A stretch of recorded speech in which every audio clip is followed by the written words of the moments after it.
大家好啦，我哋今日咧又想講一個好奇妙嘅故事喎，咁咧就叫做遇到火狗嘅經驗啦。咁咧呢個咧係一個上人嘅老弟子叫阿果參居士啦，果參居士即係果龜居士嘅太太啦。咁佢哋講到佢哋個女遇到呢個火狗地獄火狗嘅經驗嚟嘅。咁咧就話說緣起啦，咁緣起咧就係咧佢哋係啦，果參同果龜居士都係上人嘅老弟子啦。而喺呢件事嘅發生就1985年，當時咧佢哋個女咧就有3歲啦。佢自小咧就歸依上人，4個月大就歸依上人啦，非常之有福氣嘅。上人並且咧就親自幫佢起咗個名叫妙華啦。就當佢3歲嘅時候咧，就好似普通嘅家庭咁咧，佢哋係決定咗咧要去呢個vacation啦，去度假啦。嗰陣時咧揀咗咧就係當地一個國家公園嘅雷森峰國家公園啦。其實嗰個咧就叫做基本上嗰個係一個火山區嚟嘅。就有好多嗰啲火山啊、熔岩啊之類啦。上一次爆發就1916年啦。由於咧嗰度都係一個好熱門嘅度假區，呢個咧就點解佢哋會揀嗰度去度假嘅原因啦。但係咧佢哋係啦，話去到公園咧就覺得咧就有好唔舒服，因為最重點咧就係當中有好多打獵啊、釣魚啊嘅活動啦。譬如佢哋咧原本 book 咗嗰間度假屋咧，前面就係個池塘咧，就係啲人就喺度釣魚啊，跟住釣完上嚟就即刻嚟食啦。另外咧佢哋仲見到一啲欄度咧就困住咗一啲小鹿啦。因為小鹿嘅媽媽咧就被打獵打死咗啦。所以咧佢哋一見到咁嘅情況咧，就覺得好唔安樂啦。於是咧就決定住入面啦，就搬出去住啦。而佢哋嘅女咧，亦都去到之後咧，就表現得好焦躁不安啦。並且咧就要求咧就佢哋翻去揾上人啦，因為佢要聽經。記住嗰陣時個女係得3歲，非常之有慧根。anyway 啦，因為嗰個行程已經計劃咗啦。所以咧就亦都佢哋當時其實亦都同佢其他有家人啦。所以咧亦都冇話取消咗個行程啦。如是者咧就過咗啦，就以為冇嘢啦。但係咧過咗幾個月後咧，就發覺個女突然間咧就成日發惡夢，就話成日俾有群狼喺度追佢，度咬佢啦。佢哋初頭都唔係好意會呢件事有好嚴重，只係叫佢念觀世音菩薩嘅名啦。但係咧就話情況突然間急轉直下啦。到佢4歲嘅一日，突然間有一日咧，佢就喺朝頭早就痛到叫醒咗。原因咧就係話咧佢腳好痛。跟住咧痛到一個程度咧，就基本上咧就係痛到坐都坐唔到，行都行唔到。佢哋就帶咗佢去就醫啦。當然啦，因為好奇怪啦，所以咧醫生亦都揾唔到一啲咩嘅情況發生啦。跟住咧就話，然後咧阿女咧又卻即係好有慧根，佢堅持要揾上人。當時咧上人咧其實咧就喺午供嘅時候，於是咧佢哋就啱啱想去醫院，就決定咧先睇下，先請示下上人啦。跟住咧，但係咧好奇怪，當女咧一去到見到上人嘅時候，雖然佢叫住嚟話要揾上人，但係到佢見到個上人嘅時候咧，佢突然間喊起上嚟就話要走。跟住咧上人就話俾佢哋聽，因為現象嚟咗。當佢哋去解釋佢哋嘅情況之後咧，上人就同佢講話，醫生一定揾唔出咩病情。於是咧就如上人所說啦。佢哋基本上揾咗2個專科醫生，但係都揾唔到佢有咩病。但係咧只係話佢可能有啲過濾性病毒感染啊，引起關節炎啦。但係咧就亦都冇咩診斷啦。咁啊，然後咧晏晝咧嗰日睇完醫生之後，晏晝佢哋就接到萬佛城 office 打電話嚟嘅，話俾佢聽。咁咧就話咧上人咧話俾佢哋聽，因為咧某類嘅眾生咧附咗喺佢哋個女身上，咁所以咧佢就病咗。咁咧就叫佢哋咧要誠心咁念誦觀世音菩薩嘅名號啦，同埋大悲咒啦。但係咧佢女嘅情況咧就急轉直下啦，一路隻腳就越嚟越痛啦。咁本身咧平常咧佢都好溫順嘅，但係咧就當時咧即係咁痛情況，佢發覺脾氣非常之大啦，亦都唔肯念咒，亦都唔肯誦聖號。唯一咧可以令到佢可以即係 calm down 咧，或者安靜落嚟咧，就係聽上人念嘅地藏王菩薩聖號嘅錄音帶。咁啊唔知呢樣嘢似乎而家都應該冇咩人揾到㗎啦。但係咧總之係啦，念地藏王菩薩名號嘅錄音帶對地獄嘅眾生其實都係一個好有用。咁當時咧就話當佢情況差嘅時候咧，其實嗰陣時上人喺溫哥華啦，咁於是咧佢哋因為太擔心，咁啊所以咧就即係打長途電話啦，去請示上人啦。咁啊跟住咧上人咧就好嚴厲咁同佢哋講，你話你哋要更加誠心咁念誦呢個聖號啦，即係觀世音菩薩嘅聖號啦。咁咧，亦都講咗咧，就係話女咧絕對係可以咧發脾氣啦，但係必須咧叫佢去念誦觀世音菩薩嘅聖號啦。咁於是咧就話佢哋就想盡方法去鼓勵係啦佢哋個女啦去念聖號啦，包括咧俾佢獎品啊，整啲星星圖啊。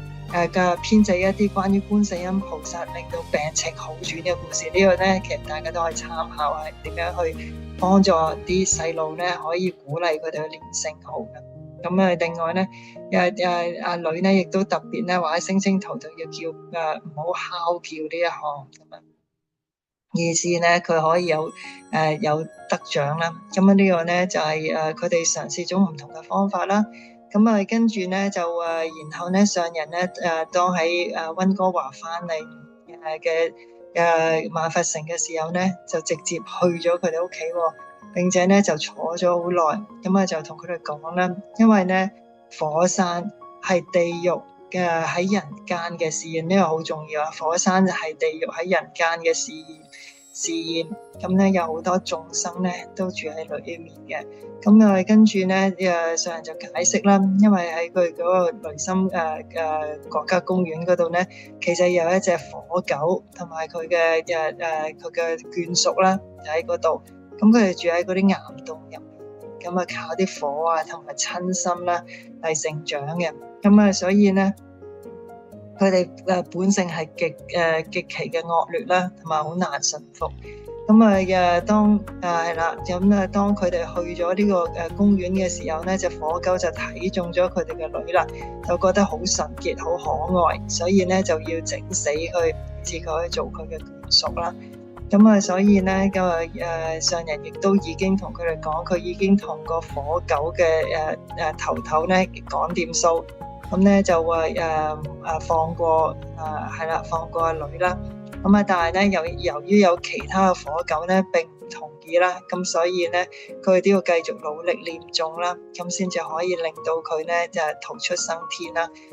當時咧果參居士知道咧，原來因為自己嘅無知帶咗自己嘅女去個苦穴之後咧，覺得好難過啦。但係咧亦都見到個女咁痛苦，亦都見到為上人添咗咁多麻煩，都覺得好難過。但係就唯有咧，當時就唯有繼續念觀音名號啊，同埋拜大悲懺啦。經過一段時間咧，佢女嘅病情咧就終於好轉啦。亦都可以自己咧就念誦更加多嘅聖號啦。雖然咧佢都喺發夢當中咧會痛醒啦，去叫啦，但係咧只要咧佢哋咧不停咁同佢念觀音嘅名號咧，其實用幾分鐘佢都能夠再次瞓翻。咁啊萬佛城入面咧，佢個女喺度成長同長大同讀書啊，咁都有好多小朋友啦。咁啲小朋友都好好啦，不停咁鼓勵佢啊，陪佢啊，送禮物俾佢啊。咁啊，於是咧就會令到佢嘅慢慢地情況都好轉，同埋會覺得好孤單啦。咁所以經過一段日子之後咧，開始咧嗰啲痛就消失啦，佢可以坐翻起身。但係當時咧依然唔能夠行到路。咁而上人就叫佢哋唔好擔心，咁鼓勵佢哋咧話阿女一定將來可以行翻嘅。咁然後咧，佢哋兩個覺得應該再做多啲功德啦，於是同阿果龜居士啦就決定要公僧啦。佢話當佢哋去做呢個功德嘅時候咧，佢哋個女其實只可以佢行到幾步，但係當佢哋一段時期嘅公僧結束之後咧，佢已經能夠行動自如啊，可以同啲小朋友一齊玩啦。跟住咧之後咧嗰幾個月咧，其實佢有幾次發高燒。跟住咧佢哋都好擔心，係啦嗰個火狗又嚟搵佢，但係咧上人就安慰佢哋話啦，話咧佢係嘅，嗰個火狗又嚟啦，但係你哋唔好再擔心，因為咧就算佢嚟搞女咧，上人都會幫佢係啦恢復健康啦。所以咧佢果參居士就記錄呢個咁神奇嘅事件啦。希望報上人嘅恩啦。咁亦都係啦，亦都即係講就係話咧，就係話多謝上人，就話喺呢個死亡關度將佢嘅女救翻出嚟。我的病痛就生了，我現在洛杉磯前幾天就是前幾天，就是這個2月19日，洛杉磯來那個羅果真，是鬼跟了，他那鬼什麼鬼呢？是橫死鬼，是自己吞槍自殺的，一個橫死鬼。這個橫死鬼是一個西方的鬼，所以咱們知道他是這種鬼呢，就因為他自己用槍把自己在喉嚨裏自己把自己打死的，他一得這個病痛他就是那塊痛。你們各位要注意一點這個鬼死了，這個人死了，不是鬼死。人死了，他怎麼樣死的？他那鬼魂要來了，他就有那個本事，叫你也像他那麼痛。這個鬼呢，就叫他喉嚨痛心裏頭痛。所以嘛，給他搞了2-3個鐘頭，12點半呢，他休息以後才好。回到洛杉磯到現在不知道這鬼有沒有找他。那麼為什麼這鬼找他呢？就因為他這個業障和這鬼有這種緣起，有這種的孽，跟他來幹什麼呢？他就來想要得度，他不好好的想要得度，他就先顯神通，在這兒，那麼也就像示威似的，看看他有什麼本事。那麼結果他還算得對。那麼今天講的這個是七舍車羯拉佛畜生的苦等等，你們要知道如果不是地藏王菩薩發這麼大的願呢，相信我們現在或者也在地獄裏受苦呢，也在惡鬼裏頭受遭報呢。也在畜生里边呢受苦呢。那么现在所以能做人的原因呢，这都是地藏王菩萨在无量劫发这个大愿呢，把俺们从地狱救出来，从恶鬼里救出来，从畜生里边救出来。不过我们现在都没有得到许命通，没有得到天眼通，也不知道我们以前受过地藏王菩萨多少好处多少的慈悲这种的恩载，这种的对我们这种利益我们都不知道如果不是地藏王菩萨在早发这么个大愿那么危险的很。所以我们现在时时刻刻都应该抱着一个报地藏王菩萨的恩这么一个心念观世音菩萨，拜观世音菩萨，观世音菩萨来现身见你，你又不认识观世音菩萨，所以众生就是很苦恼。千处祈求千处应，这观世音菩萨你不是一个地方求他来救一个地方，你就有千处万处百千万处，有多少人求他，他就随心满愿去帮忙你这么多的众生令你离苦得乐。所以每一个人都应该常常的念南无观世音菩萨，念念勿生疑。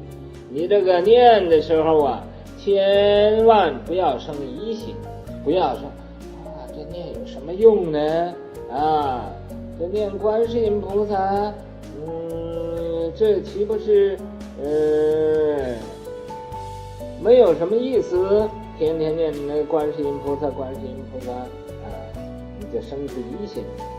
最要紧的就不要生疑心，念念勿生疑，你就一念之中也不应该生怀疑心，要生信心，念念勿生疑。观世音净圣，这观世音菩萨这个清净的圣者，清净的圣者于苦恼死，在你有这个最苦这个痛苦的时候，最烦恼的时候，或者讲要危险要死的时候，厄难，这个就是厄难，能为做依护，能给你做一个依护，就是做你的保护者。